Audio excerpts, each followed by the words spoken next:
aliens, conspiracies, Illuminati, secret societies, giants, the craziest stuff in the world. And today we're going to get into it. If you want to know the truth, you need to watch this video. So did you know about the prophecy of the popes? This book in the Vatican archives, right, predicted every single pope from 1143 all the way to our current pope. But the scary thing is, after Pope Francis, the last one, it just says Judgment Day. So it literally ends after Pope Francis? Yes. And the creepiest thing inside St. Paul's Basilica, ordering the whole inner sanctuary, is a picture of every single pope, right? But what's weird is that there's only a certain amount of markers where you can put the picture. There's just one left after Pope Francis. They have always said once that last slot is filled, it will be the end of the world. He predicted the time it took to go from the first pope that he wrote about to the halfway mark was 422 years, he's saying. From the middle one to the end, another 422 years will be the end of the world. If you do 422 in the middle pope, which was 1585, that year is 2027. It's even weirder, Pope John the 23rd, he said that the end of the world would happen 2,000 years plus Christ's life.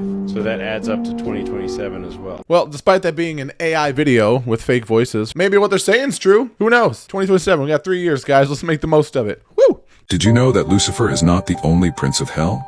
And even more terrifying, he is far from being the worst of them.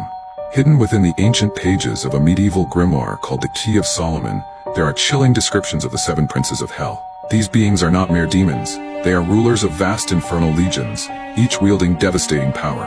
Among them is Mammon, the prince of greed and corruption. Mammon is not just a demon, he is the very embodiment of an insatiable lust for wealth, power, and injustice. It is said that he was a fallen angel, seduced by the allure of earthly treasures. What is even more disturbing is that his influence is not confined to the spiritual realm. Mammon walks the earth, seeking souls to corrupt. His temptations are subtle, often disguised as irresistible offers of wealth and prosperity. In the Gospels of Luke and Matthew, Jesus warns us, you cannot serve both God and Mammon. This is because Mammon represents the worship of material wealth, something that consumes the soul. But there's an even more unsettling detail. Mammon is a master of disguise. He can take on any form, human or animal, silently infiltrating people's lives. If someone around you begins acting strangely, be cautious. It could be the dark presence of Mammon lurking nearby, ready to claim another lost soul. These were the last words that Satan whispered to Jesus before the crucifixion. Satan said to Jesus, "Jesus, I must admit, there is something I will miss about you. Without your presence in the world, I see your people bowing down to false religious leaders as if they were gods.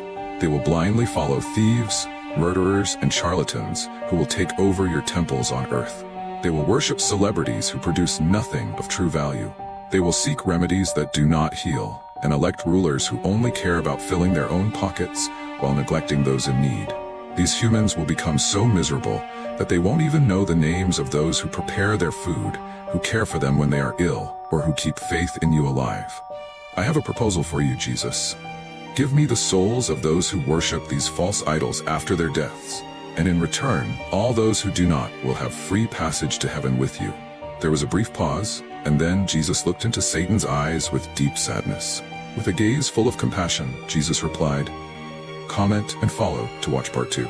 No! You know what? You, man. I'm not going to watch part 2. You know I'm not. You know why? Because I have to go all the way to your profile and I have to find it. Because you guys don't link them. You don't link part 2 with part 1. You just don't do it. I hate it. I hate that so much. Ugh. Skeptics denounced it as a mere children's fable, until the emergence of this footage, dated 1912. Many theories arose concerning the creature's origins and purpose. The most widely accepted was that of a watchful guardian, protecting the city from foreign invaders. But the evidence found in the Alps suggests something else entirely. So I've seen a lot of stuff about the Mothman. And some of it says he's actually a good person, like a good person, a good Mothman. Some say he's bad because he's a cryptid. Some people say he's like an angel. Some people say he like protects people. I don't know enough about the Mothman to make any judgment. I don't want to judge someone prematurely, you know, just because the guy's got wings and big red eyes and looks like a bug, and I hate bugs, so I don't want to be around bugs, and let alone a bug that's as big as a person. Either way, I don't want to judge. So you tell me what I need to think about the moth person, man, moth woman, but. The giant moth. Even if I'm dead, nobody will go upstairs. Surprisingly, someone managed to break into the second floor of Elvis Presley's mansion. After Elvis passed away, his mansion was completely sealed off, and no one could enter. Years later, the mansion was opened to the public. but one area remained off limits. The second floor. This area includes Elvis's bathroom and bedroom, and the bathroom is where Elvis passed away, right next to his master bedroom. Even presidents and high-ranking officials were denied access. Only those closest to Elvis were allowed upstairs. However, when Elvis's daughter, Lisa Marie Presley, married actor Nicolas Cage, Nicholas was granted special access to the second floor. On the night of the 25th anniversary of Elvis's death, Nicholas made a secret visit upstairs.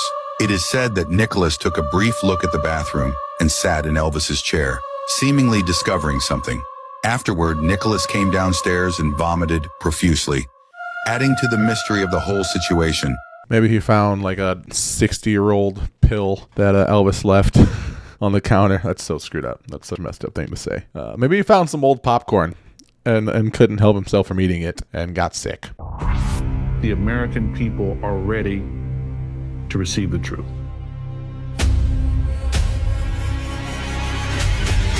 Humanity is not the only intelligence in the universe. Humanity is not the only intelligent species. We are absolutely not alone. Non-human intelligence exists. UAPs are real, they're here, and they're not human.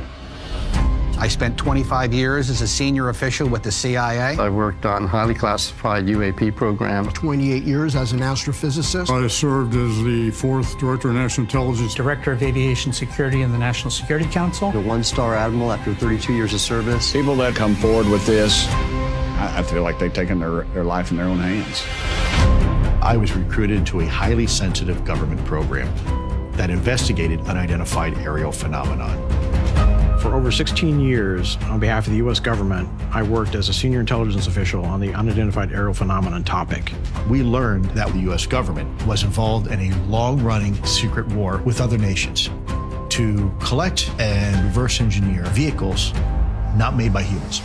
Yeah, I mean, it sounds about right. It's pretty much everything we already know. Oh, man. It gets so, like, taxing, like, watching UFO documentaries because it's like that damn Finding Bigfoot show. It's just like they never find Bigfoot. And they did, I think, in that show. I watched a video talking about it, and it was quite literally and very clearly a guy in a suit, which is so dumb. But, yeah, it's all the same stuff. It's just people saying the same stuff, man, and not disclosing anything new. And I feel like the only way to really get, like, real is from like TikTok and YouTube and Instagram Reels and stuff, because anything the government leaks out is just going to be horse. You know what I mean? It's just up to regular people that happen to record stuff on their phone or record, experiences they had that are really going to give us the real news. So I'm very thankful for social media. And I never thought I would say I'm thankful for TikTok because I don't hang out on TikTok. I just go to it for like bit clips and stuff, but I don't ever like spend time on it. So I can't really say like, oh, I love TikTok, but I'm very thankful for it, for the kind of videos and news, I guess you could say, like real news that it allows us to receive from the everyday person like you and myself.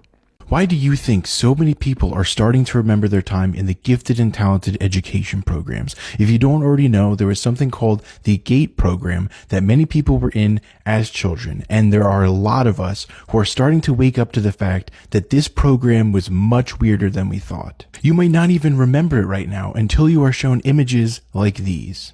I think that there are a few reasons behind this, and realistically, it's probably a combination of all of them, and the last one being very conspiratorial, so if you don't like that kind of stuff, get on out of here before the end of the video. The most obvious one is what we're doing right now. Social media has connected us more than we've ever been connected before in human history, and it allows random people like me to talk to random people like you and share our stories, compare notes, and that's where we are realizing that things are not adding up. This doesn't make sense, even if just evidenced by the fact that so many of us have little to no memories of the program. And by hearing someone else speak about it, it jogs your memory and you realize, oh no, I was in that. The second thing that I find super interesting is just how many of us went through this program and then later in life decided to explore things like meditation, hypnosis, and plant medicines. And some people theorize that this was part of our conditioning that we went through as kids, and that is why we go on to do it again, because it feels like almost home to us, which could be true. But I personally think that on some subconscious level, we all have this need to connect our memories. We feel fragmented on some level, and that is why we seek out these other modalities to try and put all the pieces back together as a whole. And through this exploration, we are able to recall these memories that have been buried deep. Now, the conspiracy theory that I love to think about is they're deliberately erasing our memories from the program. Some people think that it maybe was the hypnotherapy that they gave us in our hearing tests. Other people think that it's due to the little pink drink that they gave us in those paper cups. That was a fluoride dental treatment. Maybe it was both. And I can't help but wonder if whatever they did to erase our memories had an expiration date, and it is wearing off now. And that is why so many of us are waking up to the oddities of our childhood and the fact that the gifted and talented programs were not what they were sold to us as. But I'm willing to entertain all sorts of crazy conspiracy theories, so if you think it was something even weirder than what I just said, I'd love to hear about it. Okay, hold up. The pink drink. I remember that now. What? So I'm 39 years old, right? Like they used to have us do these like super weird, I don't know, I definitely went through it, where I had the headphones on and it made me look at these like little shapes and stuff. And I definitely drank a pink drink. I remember that now. Holy what? Hold on. I gotta find another one of these. Hold on. This is wild. This is like the first theory I think that I've ever watched that has actually like kind of set me back. Like, like I remember that. Like what? Were you pulled out of class and tested as part of the Gifted and Talented GATE program? Here's some deja vu. Listen to this. This is the first step along your path to a gateway. Does that sound A familiar? gateway beyond which is discovery. Your own discovery of reality, of truth, of who and what you are. Do you remember doing the tests with the colored yarn on the pegboards or the little wooden boards with the nails when you were doing the audio test? Or did they have you do the flashcards where you're supposed to try and guess the colors and the shapes? Were you actually tested as part of a Gifted and Talented program, or were they actually testing to see, as part of a government program, if you had telepathy? If this is familiar to you, let me know. All right, yo, that one legitimately freaked me out. This stuff's all fun and games for me. Like I don't believe most of this stuff, right away, like initially. Like I try to look at everything from like a unbiased perspective, and if it's something I do believe, I'll let you know.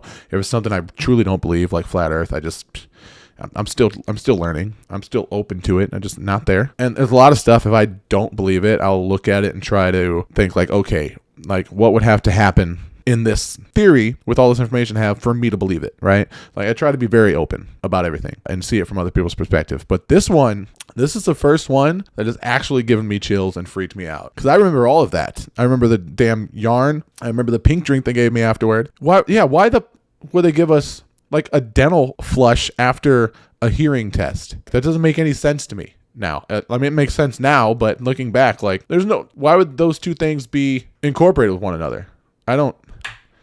Dude, this is this is seriously freaking me out. Like I'm shook right now. I'm not even kidding. Like this is wild. Send me more videos about this stuff, please.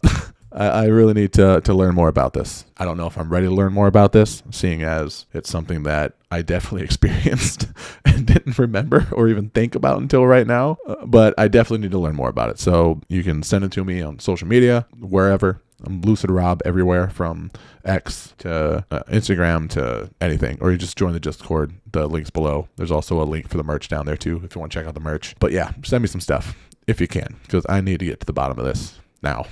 You've got my attention.